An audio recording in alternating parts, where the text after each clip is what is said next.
veneramos a Santíssima Cruz do Nosso Senhor Jesus Cristo.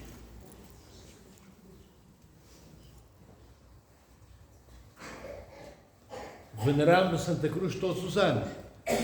Os que puderem sentar-se, sentem-se. Basílio, Padre Basílio, Diácono, sente-se.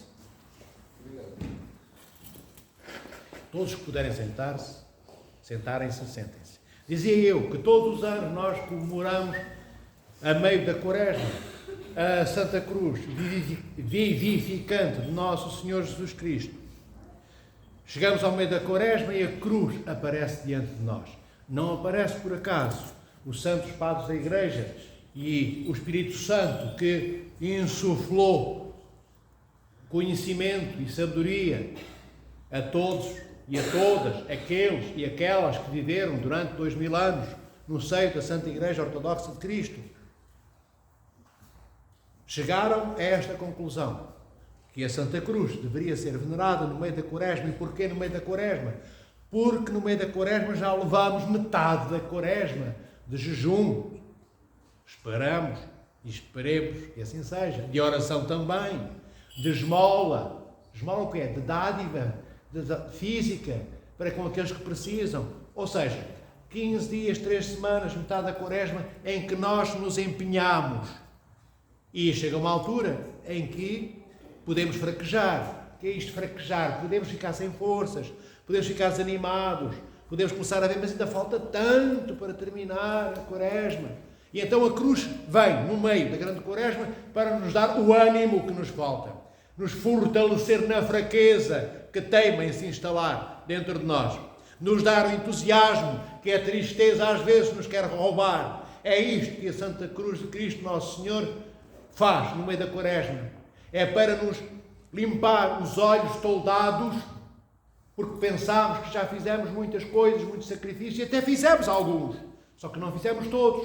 E a cruz limpa-nos o olhar turvado, nublado que nós temos, e de repente apresenta-nos diante de nós a ela mesma, a cruz, que é a proposta de encontro que o Senhor tem para abraçar a morte.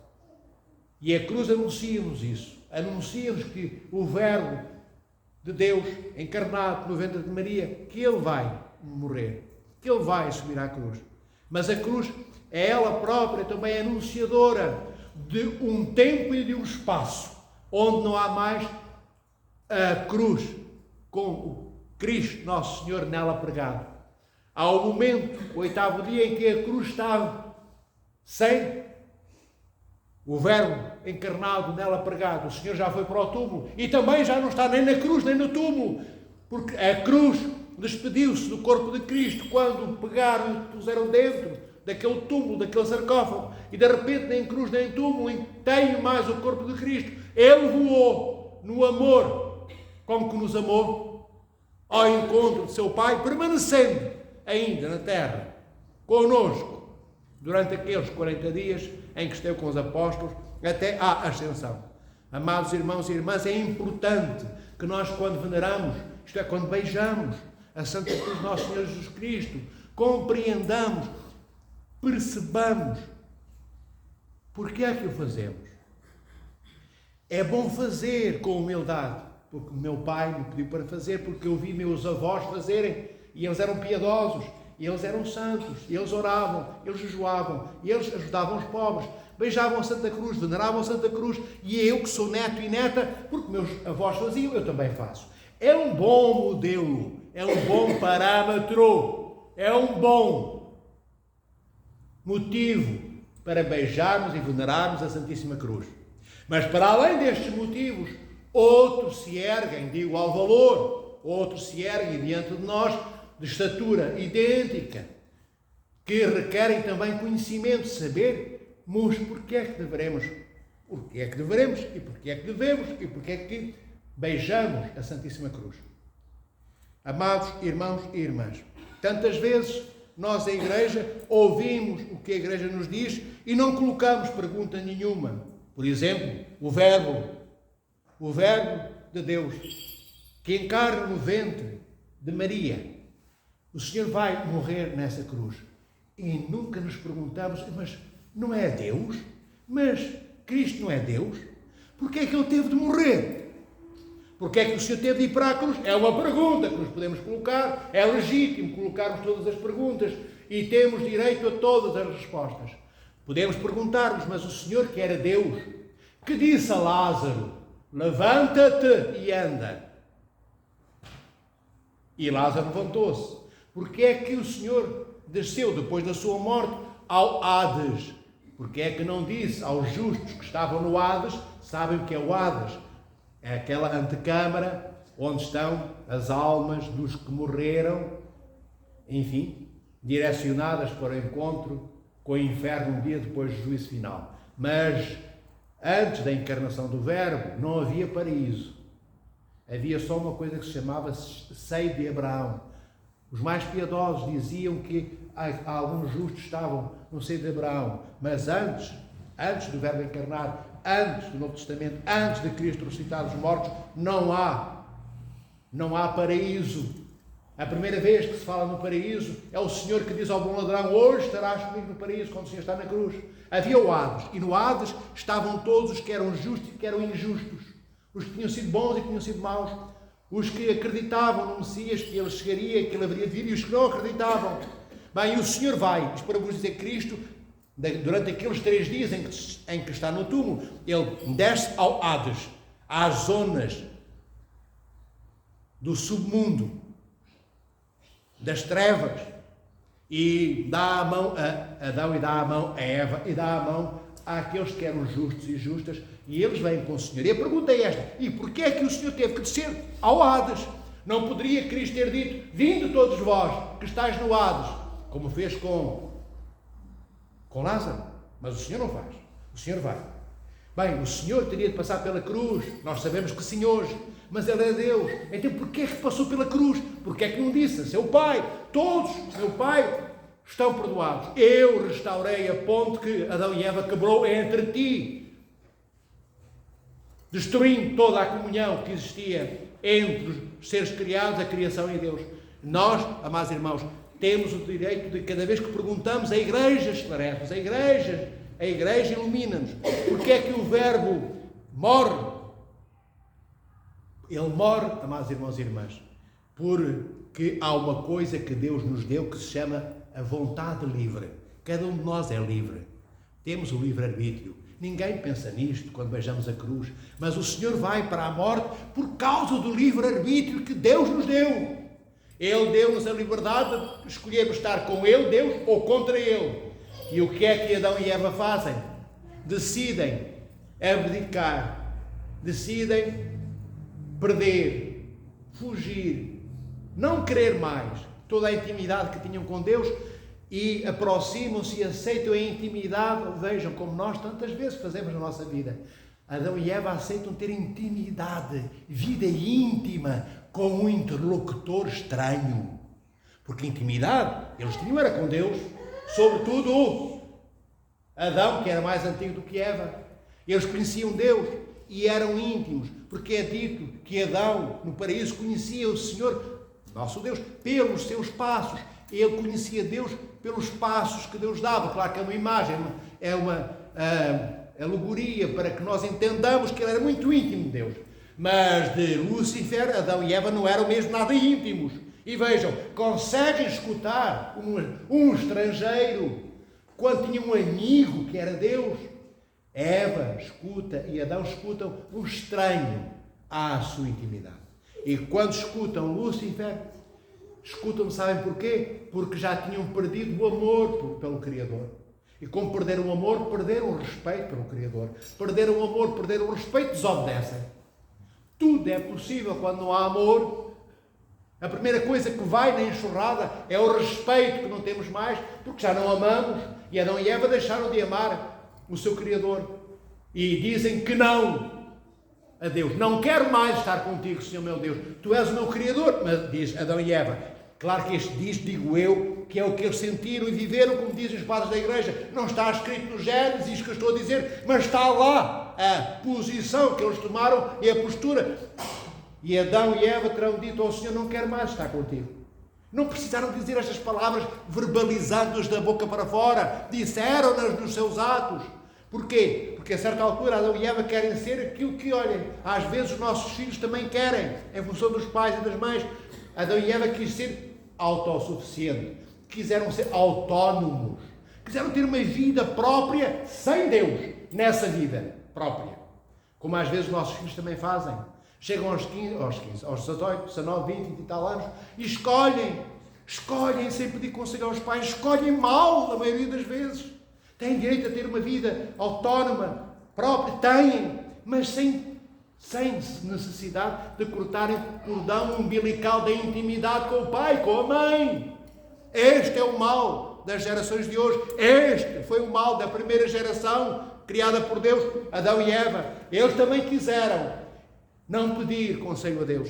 Eles acharam que já tinham capacidade. Eram livres, afinal. Afinal, eles eram livres. E acharam que a liberdade era para fugirem daquele que lhes deu a liberdade. Afinal, eles estavam vivos e decidiram usar a sua vida para desaparecerem do rosto do Criador e doador dessa vida. Nós, tantas vezes, fazemos o mesmo, amados irmãos e irmãs. E não é suposto que o fizéssemos. Bem, então, porque é que o Verbo encarna no seio de Maria? Porque da mesma forma que aquele Adão e aquela Eva, na sua natureza humana, vejam, Adão e Eva não são Deus, não são deuses, não têm natureza divina. Adão e Eva são como nós, só têm natureza humana. Então é na sua natureza humana, decidindo, usando a sua livre vontade, que eles decidem afastar-se de Deus e não querer mais a comunhão com Deus. Então tem que ser a humanidade, outra vez, alguém do seio do mundo dos criados, só com natureza humana, a dizer o contrário do que Eva e Adão disseram a Deus. Eles disseram que não. Alguém tem que dizer o contrário disso. Alguém tem que dizer sim, Senhor, meu Criador, obrigado pela tua vida que me deste. Obrigado por teres criado o cosmos. Obrigado pelo Éden. Perdão, Senhor, por os meus irmãos e pais ancestrais, Adão e Eva, que pecaram, e por todos os outros, mas eu estou aqui em teu nome, para que tu os ames e aceites o seu regresso. É isto que Cristo faz. O Verbo encarnado, saído de Maria, nosso Senhor Jesus Cristo. É isto que Ele faz. Cristo é o novo Adão. É Ele que vai dizer o que Adão não disse, Cristo diz a seu Pai. E porquê? Porque o Pai exigia que lhe dissessem: preciso de ti. Porque o Pai é mauzinho, é exigente, é Deus e é orgulhoso. Não! Deus não precisa nada disto. Então porquê é que Cristo faz? Porque há aquela coisa da qual eu vos falei, a liberdade de todos nós. Adão disse que não, e Deus não volta atrás de Adão, agarrá-lo e obrigá-lo a que o ame. Deus vai esperar como o pai do filho pródigo. Todos os dias ele olhava se o filho pródigo voltava ou não, mas não foi lá. O pai não foi para a pocilga comer na malga dos porcos onde o filho comia. O pai esperou, olhando se o filho vinha. E quando vê que o filho livremente vem, o que é que o pai faz? Corre para ele. É como Deus. Adão afastou-se, não quis mais, usou a sua liberdade dada por Deus para se afastar do seu Criador. E Deus fica como o pai do filho pródigo à espera que Adão volte. Ou que alguém em nome de Adão e de todos os Adões e de todas as Evas volte a dizer: quero estar na tua casa contigo, meu pai. E de repente, o que é que acontece? O novo Adão, nosso Senhor Jesus Cristo, traz toda a humanidade, todos os filhos, todas as filhas pródigas de todas as eras anteriores a Cristo, para o seio, para a casa de seu pai. E diz ao pai: eu amo-te, meu pai. E todos te amamos, todos te reconhecemos como nosso Criador, todos queremos estar na tua casa. E o Senhor, nosso Senhor Salvador Jesus Cristo, assume a miséria de Adão e a miséria de todos os descendentes e sucessores de Adão e Eva, que somos todos nós. Então é pela liberdade que Deus nos dá que o Verbo encarna, porque se não houvesse alguém da natureza, com natureza humana, que não fosse Deus, mas estritamente humano, é pedir a Deus novamente para regressar, quando Adão o abandonou, o Senhor não podia obrigar-nos. Ele tem as portas de casa abertas, mas nós temos que pedir: quero entrar na tua casa, meu Pai. É o que Cristo faz. É em nome dele. É em nome de todos nós. Então a cruz não é símbolo de vida. A cruz, a Santa Cruz, é a própria vida. O madeiro que ali está é o instrumento usado por Cristo para terminar com o poder da morte e doar-nos a vida que Adão matou e Eva mataram. Esta é a vida renovada que estava perdida e que Cristo, subindo à cruz, do alto da cruz, contempla, olhando com amor todas as gerações de todos os filhos e filhas de seu Pai e derrama a sua vida do alto da cruz sobre todos os rostos de todas as eras, inundando-nos com o brilho alvejante, claro, do seu sangue, que sendo vermelho é luminoso, de tanto amor que existe quando o Senhor nos ama. Então a cruz, queridos irmãos e irmãs, está no meio da Quaresma para nos despertar para a Páscoa. Mas também para nos lembrar que antes de chegarmos à Páscoa, nós vamos necessariamente passar pelo túmulo com Cristo.